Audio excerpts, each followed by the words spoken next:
how to log in to Kolotibablo account. Hey everyone!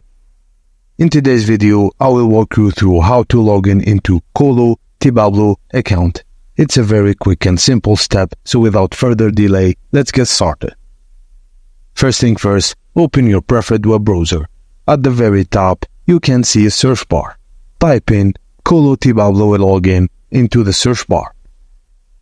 You will be greeted with several search results. Make sure you tap on the official site, which should look like this. It may take a while to load depending on your Wi-Fi connection. Now, all of you have to do is to fill the empty fields. Type in your login and password.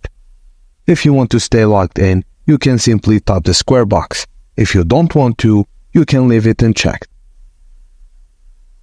Once you've entered your login credentials, tap the blue button that says Sign In. You will now be signed into your Kolotibablo account. Thank you for watching. If you found this video helpful or if you have some questions, please leave them down in the comments. Thank you for watching, and please don't forget to like and subscribe for more.